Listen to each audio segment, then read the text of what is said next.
مصطفیٰ جان رحمت پہ لاکھوں سلام، مصطفیٰ جان رحمت پہ لاکھوں سلام، شمع بز میں ہدایت پہ لاکھوں سلام، جس سہانی گھڑی چمکا طیبہ کا چاند، جس سہانی گھڑی چمکا طیبہ کا چاند، جس سہانی گھڑی چمکا طیبہ کا چاند، اس دل افروز ساعت پہ لاکھوں سلام، مصطفیٰ جان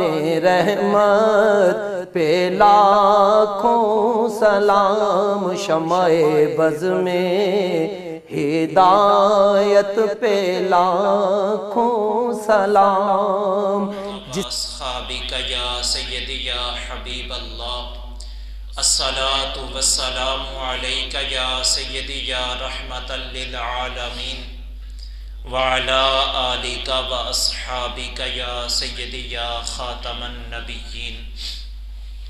اللہ رب العزت کی حمد و ثنا اور حضور نبی رحمت شفیع یوم محشر مصطفیٰ کریم صلی اللہ علیہ وآلہ وسلم کی بارگاہ ناز میں درود و سلام کا نذرانہ پیش کرنے کے بعد، عزت و احترام کے لائق برادران اسلام، احباب ذی وقار، جمعۃ المبارک کی آج کی اس بابرکت نشست میں ہم رسول اللہ صلی اللہ علیہ وآلہ وسلم کے چند فرامین سیکھنے کا اہتمام کریں گے۔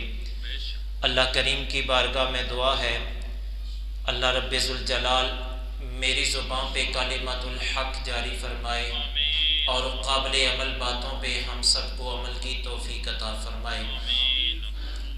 احباب گرامی، رب ذوالجلال نے کتاب حکمت صحیفہ نور قرآن مجید کے اندر ارشاد فرمایا، وَمَا آتَاكُمُ الرَّسُولُ فَخُذُوهُ وَمَا نَهَاكُمْ عَنْهُ فَانْتَهُوا، جو باتیں، جو احکام میرا رسول تمہیں عطا فرمائے تم ان احکام پہ عمل کیا کرو، اور جن کاموں سے، جن باتوں سے میرا رسول تمہیں منع فرمائے ایسے کاموں اور ایسی باتوں سے رک جایا کرو۔ یہ اللہ کا حکم ہے، اور اللہ اپنے نبی کی شان، اپنے نبی کی عظمت کا اظہار اس آیہ کریمہ میں فرما رہا ہے۔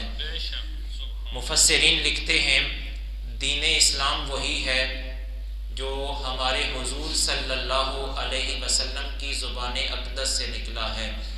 حضور کسی کام کے کرنے کا حکم دے دیں وہ دین کا حصہ ہے، حضور کسی کام سے منع کر دیں تو یہ بھی دین کا حصہ بن جایا کرتا ہے۔ آقا حضور سید عالم صلی اللہ علیہ وسلم کی کثیر التعداد احادیث مبارکہ ایسی ہیں جن میں الفاظ تھوڑے ہیں لیکن مفاہیم کے لحاظ سے، معانی و مطالب کے لحاظ سے وہ احادیث اپنے اندر ایک پورے جہاں کو سموئے ہوئے ہیں۔ ہمارے حضور صلی اللہ علیہ وسلم کی حدیث ہے، حضرت سیدنا ابو ذر غفاری رضی اللہ عنہ حدیث کے راوی ہیں، بڑے معتبر صحابی رسول ہیں۔ ان کا زبان پہ جب بھی ان کا نام آتا ہے انسان کی آنکھیں اور انسان کا دل حضرت سیدنا ابو ذر غفاری رضی اللہ عنہ کا نام لے کے خوش ہوتا ہے، اور حضور صلی اللہ علیہ وسلم کی اس حدیث کے راوی بھی حضرت سیدنا ابو ذر غفاری رضی اللہ عنہ ہیں۔ فرماتے ہیں ایک دن مسجد نبوی شریف میں حاضر ہوا، رش کم تھا، اللہ کے نبی علیہ السلام اپنے صحابہ کرام علیہم الرضوان کو کچھ باتیں ارشاد فرما رہے تھے۔ میں نے موقع کو غنیمت سمجھا، اللہ کے نبی علیہ السلام کی خدمت میں حاضر ہو گیا۔ ہمارے حضور علیہ السلام نے مجھے دیکھا، ارشاد فرمایا، اے ابو ذر غفاری، ہر چیز کے کچھ نہ کچھ آداب ہوتے ہیں، مسجد کے بھی کچھ آداب ہیں۔ عرض کی، یا رسول اللہ صلی اللہ علیہ وسلم، مسجد کے کیا آداب ہیں؟ آقا کریم علیہ السلام نے ارشاد فرمایا، اے ابو ذر غفاری، مسجد کا پہلا ادب یہ ہے کہ جب بھی مسجد میں داخل ہوں تو 2 رکعت نماز نفل تحیۃ المسجد کی نیت سے ادا کیے جائیں۔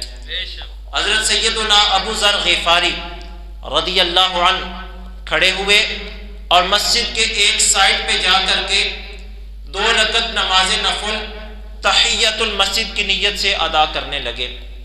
جب نفل ادا کر چکے، پھر رسول اللہ علیہ السلام کی خدمت مقدسہ میں حاضر ہو گئے۔ آقا حضور علیہ السلام سے چند سوالات حضرت ابو ذر غفاری رضی اللہ عنہ نے کیے۔ بظاہر ان سوالات کے جوابات ہمارے حضور علیہ السلام حضرت ابو ذر غفاری کو دے رہے ہیں، لیکن محدثین لکھتے ہیں حقیقت میں ان تمام باتوں کے مکلف قیامت تک آنے والے انسان ہیں۔ پہلا سوال حضرت سیدنا ابو ذر غفاری رضی اللہ عنہ نے عرض کی، یا رسول اللہ صلی اللہ علیہ وسلم، یہ بتائیے، ای المؤمن افضل، مومنوں میں سے افضل مومن کون ہے؟ اللہ کے نبی علیہ السلام نے ارشاد فرمایا، افضل مومن وہ ہے جس کی زبان اور جس کے ہاتھ سے دوسرے مومن مسلمان محفوظ رہا کرتے ہیں۔ حضرت سیدنا ابو ذر غفاری رضی اللہ عنہ نے عرض کی، یا رسول اللہ صلی اللہ علیہ وسلم، ای الاعمال افضل، جتنے بھی ہم نیک عمل کرتے ہیں، اچھائیاں کرتے ہیں، خیر کرتے ہیں، بلائیاں کرتے ہیں، پیارے آقا یہ تو بتائیے ان اعمال میں سے سب سے افضل عمل اللہ کی بارگاہ میں کون سا شمار ہوتا ہے؟ اللہ کے نبی علیہ السلام نے ارشاد فرمایا، اے ابو ذر غفاری، رب کی بارگاہ میں سب سے افضل اعمال یہ ہیں، الایمان باللہ، اللہ پہ ایمان لانا، والجہاد فی سبیلی، اور ایمان لانے کے بعد رب کی بارگاہ میں جہاد کرنا دین کی سربلندی کے لیے، یہ افضل ترین اعمال ہیں۔ حضرت سیدنا ابو ذر غفاری رضی اللہ عنہ نے عرض کی، یا رسول اللہ صلی اللہ علیہ وسلم، مجھے وصیت کیجئے، مجھے کچھ خیر کی باتیں سکھا دیجئے۔ اللہ کے نبی علیہ السلام نے ارشاد فرمایا، اے ابو ذر غفاری، اوصیک بتقوی اللہ عز وجل فإنہ زین لک ولقلبک، میں تجھے وصیت کرتا ہوں کہ تو اپنے جسم کو اللہ کے خوف اور اللہ کی خشیت سے مزین کر، اپنے سینے میں دھڑکنے والے دل کے اندر خوف الہی اور خشیت الہی پیدا کر۔ یہ پہلی وصیت ہے جو ہمارے حضور علیہ السلام نے حضرت سیدنا ابو ذر غفاری رضی اللہ عنہ کو کی۔ بظاہر مخاطب وہ ہیں، لیکن حقیقت میں قیامت تک آنے والے انسانوں کو اس حدیث میں وصیت کی جا رہی ہے۔ اللہ کا خوف، اللہ کا ڈر اے ابو ذر غفاری اپنے سینے میں پیدا کرو۔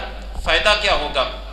آقا کریم علیہ السلام نے فرمایا، جب تو اپنے سینے میں اللہ کا ڈر پیدا کرے گا، تقوی، پرہیزگاری، خشیت الہی سینے میں پیدا کرے گا، تو فائدہ یہ ہوگا کہ یہ تیرے جسم کو بھی خوبصورت بنائے گا، تیرے دل کو بھی خوبصورت بنا دے گا۔ یہ حضرت سیدنا ابو ذر غفاری رضی اللہ عنہ کو رب ذوالجلال کے پیارے حبیب علیہ السلام نے وصیت پہلی فرمائی۔ حضرت سیدنا ابو ذر غفاری رضی اللہ عنہ عرض گزار ہوئے، یا رسول اللہ صلی اللہ علیہ وسلم، زدنی، مزید کوئی اور وصیت فرمائیے میرے آقا۔ رش کم تھا، نبی علیہ السلام بہار ہی بہار ہے اور برکتیں ہی برکتیں حضور کی مجلس میں، تو حضرت سیدنا ابو ذر غفاری نے برکتیں سمیٹنے کا ارادہ کر لیا۔ عرض کی، حضور اور کچھ وصیت فرمائیے۔ اللہ کے نبی علیہ السلام نے ارشاد فرمایا، اے ابو ذر غفاری، ایاک والضحک فإن الضحک یمیت القلوب ویذہب نور الوجہ، اے ابو ذر غفاری ایسا کیا کرو، زیادہ ہنسنے سے دور رہا کرو، زیادہ ہنسا نہ کرو، کسی کے باتوں پہ بھی تمسخر نہ اڑانا اور زیادہ ہنسنے کا سہارا نہیں لینا، سنجیدگی اپنی طبیعت میں پیدا کرنا، یہ ہمارے حضور علیہ السلام کا بہترین وظیفہ حیات ہے، حضور کی سنت ہے۔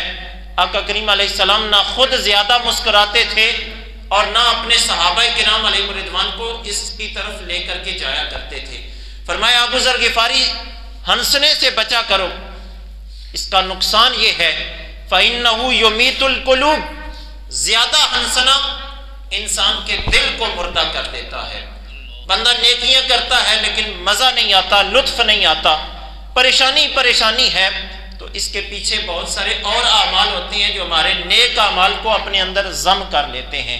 حضور نے فرمایا ابو ذر غفاری ہنسنا نہیں ہے، زیادہ ہنسنے سے انسان کا دل مردہ ہو جاتا ہے۔ اور دوسری بات، آج ہمارے ہاں نوجوانوں کی ایک کثرت ہے جو اس بات کی خواہاں ہے کہ ہمارا چہرہ سب سے خوبصورت لگے، ہماری باڈی سب سے اچھی لگے، ہمیں دیکھ کے کوئی بندہ نظریں چرائے نہ بلکہ دیکھتا ہی رہ جائے، اور ہمارے جسم کے اندر اللہ اتنی کشش پیدا کرے، اٹریکشن پیدا کرے کہ دیکھنے والا خود بخود ہمارے جسم کو دیکھ کے متاثر ہو جائے۔ اللہ اتنی خوبصورتی دے، ہر جوان کے دل میں ذہن میں یہی خیال ہے، لیکن حضور فرماتے ہیں ہنسنے سے اجتناب کرو، اللہ چہرے کے اندر نور پیدا فرما دے گا۔ اور جو زیادہ ہنستا ہے اور زیادہ ہنسنے کی عادت ڈال لیتا ہے، حضور فرماتے ہیں رب ذوالجلال زیادہ ہنسنے کی وجہ سے بندے کے چہرے کا نور، حسن و جمال اور خوبصورتی ختم کر دیتا ہے۔ اس لیے ہمارے سامنے حضور علیہ السلام کا یہ پیغام ایک ابدی پیغام ہے۔ ہم چاہتے ہیں کہ ہمارا دل مردہ نہ ہو، اگر ہم چاہتے ہیں ہمارا چہرہ پر رونق ہو، پر نور ہو، حسن و جمال کا پیکر ہو، تو ہمیں چاہیے کہ اللہ کے نبی علیہ السلام کے اس فرمان پہ عمل کریں اور زیادہ ہنسنے سے اجتناب کریں۔ قرآن بھی یہی حکم دیتا ہے۔ پارہ نمبر 10 کے اندر اللہ ارشاد فرماتا ہے فَلْيَضْحَكُوا قَلِيلًا وَلْيَبْكُوا كَثِيرًا، اے لوگو تھوڑا ہنسا کرو، زیادہ رویا کرو۔ قرآن یہ کہہ رہا ہے، اللہ کا فرمان ہے، تو جب قرآن ہمیں حکم دے رہا ہے کہ ہنسنا تھوڑا ہے، رونا زیادہ ہے، نبی علیہ السلام کی حدیث ہمیں حکم دے رہی ہے ہنسنا تھوڑا ہے، زیادہ نہیں ہنسنا، تو ہمیں کوشش کرنی چاہیے اپنے سینے میں دھڑکنے والے دل کے اندر خشیت الہی کا نور پیدا کر کے خوف خدا میں آنسو بہایا کریں، تنہائی میں رب کو یاد کریں، خلوت میں اللہ کی عبادت و بندگی کا اہتمام کریں، ریاکاری سے بچ کے اپنے آپ کو پروردگار عالم کی بندگی کی طرف لائیں۔ اللہ ہمارے جسم میں بھی خوبصورتی پیدا فرمائے گا، ہمارے دل میں بھی خوبصورتی پیدا فرمائے گا۔ حضور سیدنا داتا گنج بخش علی حجویری رحمت اللہ تعالی علیہ، آپ کی خدمت میں ایک شخص حاضر ہوا، عرض گزار ہوا حضور یہ تو بتائیں اگر بندہ رونے کی کوشش کرے لیکن پھر بھی رونا نہ آئے تو ایسی کیفیت میں بندہ کرے تو کیا کرے؟ حضور داتا صاحب نے ارشاد فرمایا فَإِن لَمْ تَبْكُوا فَتَبَاكُوا، اگر کوشش کے باوجود، سعی بسیار کے باوجود رونا نہ آئے تو ایسا کیا کرو پھر اپنے مقدر پہ رویا کرو۔ تمہارے اعمال اتنے خراب ہو چکے ہیں کہ تمہارے سینے میں دھڑکنے والا دل رونا چاہتا ہے لیکن اس کے باوجود تمہاری آنکھیں آنسوؤں کا خراج پیش کرنے سے عاجز آ چکی ہیں۔ اس لیے اپنے مقدر پہ رویا کرو اور رب سے مقدر کی سعادت مندی طلب کرو، خوشبختی طلب کرو، تاکہ تمہارے سینوں میں اللہ کا خوف، اللہ کا ڈر پیدا ہو اور اس کی برکتیں نصیب ہوں۔ حضرت سیدنا ابو ذر غفاری رضی اللہ عنہ نے عرض کی یا رسول اللہ صلی اللہ علیہ وسلم مجھے اور بھی وصیت فرمائیے۔ پیارے آقا علیہ السلام نے جو اگلی بات ارشاد فرمائی وہ بڑی خوبصورت ہے، ہم سب کے لیے قابل عمل، قابل توجہ ہے۔ اللہ کے نبی علیہ السلام نے ارشاد فرمایا ابو ذر غفاری احب المساکین و مجالستہم، ایسا کیا کرو مسکین، عاجز، فقیر لوگوں کے ساتھ محبت کیا کرو اور ان کی صحبت میں بیٹھنا، ان کی مجلس میں بیٹھنا اور ان کی سنگت میں بیٹھنا اپنے لیے اعزاز سمجھا کرو۔ یہ حضور صلی اللہ علیہ وسلم نے بظاہر حضرت سیدنا ابو ذر غفاری رضی اللہ عنہ کو خطاب کیا ہے، حقیقت میں قیامت تک آنے والا ہر امتی مصطفیٰ اس کا مکلف بھی ہے اور اس کے مطابق عمل کرنا چاہیے۔ حضور فرماتے ہیں مسکینوں کی، فقراء کی اور عاجز لوگوں کی، جنہیں زمانہ دتکار دیتا ہے، جن کا کوئی پرسان حال نہیں ہے، اے لوگوں ایسے لوگوں کی صحبت میں بیٹھا کرو، ان کی مجلس نور اختیار کیا کرو اور ان سے محبت والا پہلو اپنے سینے میں پیدا کرو۔ مسکینوں کی محبت اور مسکینوں سے پیار، مسکینوں کے ساتھ لگاؤ، یہ نبی علیہ السلام کی بہت ہی محبوب سنت ہے۔ ہمارے حضور علیہ السلام کے بارے میں احادیث میں آتا ہے، نبی پاک صلی اللہ علیہ وسلم کثرت کے ساتھ یہ دعا کیا کرتے تھے، اللہم احشرنی فی زمرۃ المساکین، اے اللہ میرا حشر قیامت والے دن مسکینوں کے گروہ میں فرمانا۔ اس کی وجہ علماء یہ لکھتے ہیں، حضور علیہ السلام کثرت کے ساتھ یہ دعا فرمایا کرتے تھے، اس کی وجہ یہ ہے، احادیث میں آتا ہے کہ امت مصطفیٰ کے مساکین، غرباء، فقراء اور عاجزین جنت میں 50,000 سال پہلے غنی افراد سے چلے جائیں گے۔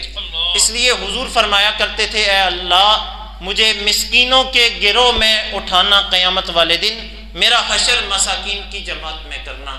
جب نبی علیہ السلام کل انبیاء کے سردار ہونے کے باوجود، مالک کائنات کے اعلیٰ اور معزز نبی ہونے کے باوجود یہ دعائیں فرما رہے ہیں، اللہ مجھے مسکینوں کے گروہ میں اٹھانا، تو میں اور آپ غلام مصطفیٰ ہونے کی حیثیت سے حضور کی حدیث سے یہ سبق ملتا ہے کہ ہم مساکین سے محبت کریں، ان سے پیار کریں، ان کے حالات پوچھا کریں، ان کی دستگیری کریں، اور اگر وہ بیمار ہو جائیں تو جا کر کے عیادت کرنے کا ثواب حاصل کریں اور ان کی صحبت میں بیٹھا کریں۔ یہ حضور علیہ السلام کی دی ہوئی پاکیزہ سنت ہے۔ اور ایک حدیث پاک کے لفظ ہیں، صحیح بخاری شریف کی یہ حدیث ہے، اللہ کے نبی علیہ السلام نے ارشاد فرمایا، ہے میرے صحابہ جانتے ہو تمہیں آسمان سے اللہ بارشیں کیوں عطا فرماتا ہے، اور تمہارے پاس جو رزق آتا ہے اللہ تمہیں وہ رزق کیوں عطا فرماتا ہے؟ ارشاد فرمایا، میرے صحابہ حل ترزقون بدعفائکم، تمہیں اللہ آسمان سے بارشیں اس لیے عطا کرتا ہے اور تمہیں رزق اللہ اس لیے دیتا ہے کہ تم میں مسکین کمزور لوگ موجود ہیں، ان کی وجہ سے اللہ تمہیں بھی رزق عطا فرماتا ہے اور پوری دنیا کو آسمان سے بارشیں عطا فرما رہا ہے۔ تو یہ مساکین لوگ، فقراء لوگ، عاجزین لوگ، ان سے محبت کرنی چاہیے، ان سے پیار کرنا چاہیے۔ غرور و تکبر کبھی نہیں کرنا چاہیے۔ اللہ کو غرور و تکبر بندے کی طرف سے پسند نہیں ہے۔ کبریائی اللہ کی ردا ہے، اللہ کی چادر ہے۔ تکبر اللہ کو زیب دیتا ہے، بندے کو غرور و تکبر زیب نہیں دیتا، بندے کو عاجزی زیب دیتی ہے، بندے کو انکساری زیب دیتی ہے۔ بندہ جھک کر کے چلتا رہے، زندگی گزارتا رہے تو اللہ کو بڑا پسند لگتا ہے۔ وہ کسی عظیم انسان نے بڑی خوبصورت بات کہی تھی، اس نے کہا تھا کہ ہنا رنگ لاتی ہے پتھروں پہ گھس جانے کے بعد، جو مہندی ہے اس کو پتھر کے اوپر رگڑا جاتا ہے اور اس کے بعد یہ رنگ چھوڑتی ہے اور دوسرے کو حسن اور خوبصورتی دیتی ہے۔ ایسے ہی انسان اپنے اندر جتنا عاجزی اور انکساری والا پہلو پیدا کرے گا، اللہ اس انسان کے اندر اتنا ہی حسن و جمال اور خوبصورتی پیدا فرماتا ہے۔ حضرت سیدنا شیخ سعدی شیرازی علیہ الرحمہ کی بات میں یہاں پہ نہ کروں تو میری بات ادھوری ہے۔ شیخ سعدی شیرازی رحمت اللہ تعالی علیہ گلستان سعدی میں خود لکھتے ہیں، کہتے ہیں میں دمشق کی جامع مسجد میں نماز پڑھنے کے لیے گیا تو واپس پلٹا تو میرے جوتے غائب تھے۔ دل میں خیال آیا اللہ کا اتنا بڑا بندہ ہوں، وقت کا عالم دین ہوں، ولی کامل ہوں، میرے پاس پاؤں میں پہننے کے لیے جوتے نہیں ہیں۔ خیال آیا اور اسی خیال میں مسجد سے باہر نکل گئے۔ چند قدموں کا فاصلہ طے کیا تو آگے دیکھا اللہ کا ایسا بندہ بھی بیٹھا ہوا ہے جس کے 2 پاؤں ہی نہیں ہیں۔ اس بندے کو دیکھ کے حضرت شیخ سعدی شیرازی علیہ الرحمہ کہتے ہیں میں نے دل ہی دل میں اللہ کا شکر ادا کیا، مالک تیرا فضل ہے، تیرا کرم ہے کہ تو نے مجھے پاؤں کی سلامتی سے تو نوازا ہے، ورنہ تیری مخلوق میں کئی لوگ ایسے ہیں جنہیں تو نے پاؤں کی نعمت سے بھی محروم رکھا ہے۔ ہر حال میں، ہر لحظہ، ہر لمحہ انسان کو چاہیے اللہ کا شکر گزار بندہ بن کے رہے، عاجز بندہ بن کے رہے، انکساری اپنے اندر پیدا کریں۔ تکبر صرف اللہ کو زیب دیتا ہے۔ بنی اسرائیل کا ایک شخص ہے، بخاری شریف کی احادیث میں یہ تذکرہ ہمیں ملتا ہے، بنی اسرائیل میں ایک بندہ گزرا ہے جس کا نام تھا بلعم بن باعورہ، بڑا مستجاب الدعوات انسان تھا، قد آور انسان تھا، جو دعا کرتا اللہ اس کی دعا فوراً قبول کر لیتا۔ دعا جب بھی ہاتھ دعا کے لیے اٹھاتا، وہ دعا کے لیے اٹھائے ہوئے ہاتھ منہ پہ بعد میں پھیرتا، رب کی بارگاہ میں مقبولیت کے منصب پہ پہلے فائز ہو جاتی اس کی دعا۔ اتنا بڑا بندہ تھا، اتنا نیک صفت انسان تھا۔ اس وقت کے افراد جتنے بھی تھے وہ اس کے پاس دعائیں کروانے جاتے تھے۔ اللہ کریم نے یہ اعزاز اس کو بخشا تھا کہ وہ مستجاب الدعوات تھا۔ لیکن ہوا کیا؟ حدیث رسول میں آتا ہے اس وقت کے نبی کے خلاف اس نے دعا کی رب کی بارگاہ میں۔ جو ہی اس نے اس وقت کے نبی کے خلاف بد دعا کی، ابھی وہ بد دعا کے لیے ہاتھ اٹھاتا ہے، رب ذوالجلال اس کو مستجاب الدعوات کے درجے سے نیچے اتار کے زمین کی مٹی چاٹنے پہ مجبور فرما دیتا ہے۔ حدیث کے لفظ ہیں بلعم بن باعورہ نامی شخص نے جب نبی کے خلاف بد دعا کی، ہاتھ اٹھے، تکبر اور غرور کی وجہ سے اللہ نے اس کے ہاتھوں کو بھی خائب و خاسر کر دیا، دعاؤں کو بھی رد کر دیا، اور اس کی زبان اتنی لمبی ہو گئی تھی کہ زمین چاٹتا تھا۔ حضور علیہ السلام صحابہ کرام علیہ رضوان کے سامنے بلعم بن باعورہ کا قصہ بیان فرما رہے ہیں۔ ہمارے لیے اس شخص کے اس کیفیت سے یہ سبق آتا ہے کہ جب اللہ کسی کو منصب دے، کسی کو عہدہ دے، کسی کو برکت دے، نعمت دے، ہر حال میں عاجزی کا پہلو کبھی نہ چھوڑیں، انکساری اپنے اندر پیدا کرنی چاہیے، تکبر نہیں کرنا چاہیے، غرور نہیں کرنا چاہیے، ورنہ اللہ تعالیٰ بڑوں بڑوں کو جو تکبر کر بیٹھتے تھے عذاب الہی میں گرفتار کرتا رہا ہے، اور آج تک اللہ کی یہ سنت چلی آ رہی ہے۔ اس لیے تکبر اور غرور کا سہارا ہم نے نہیں لینا۔ پروردگار عالم کی بارگاہ میں دعا ہے، خلاق عالم نے ہمیں جتنے مقدس کلمات سننے کی اور کہنے کی توفیق عطا کی، ہم میں سے ہر شخص کو ان قابل عمل باتوں پہ عمل کی توفیق عطا فرمائے۔ وآخر دعوایا ان الحمد للہ رب العالمین۔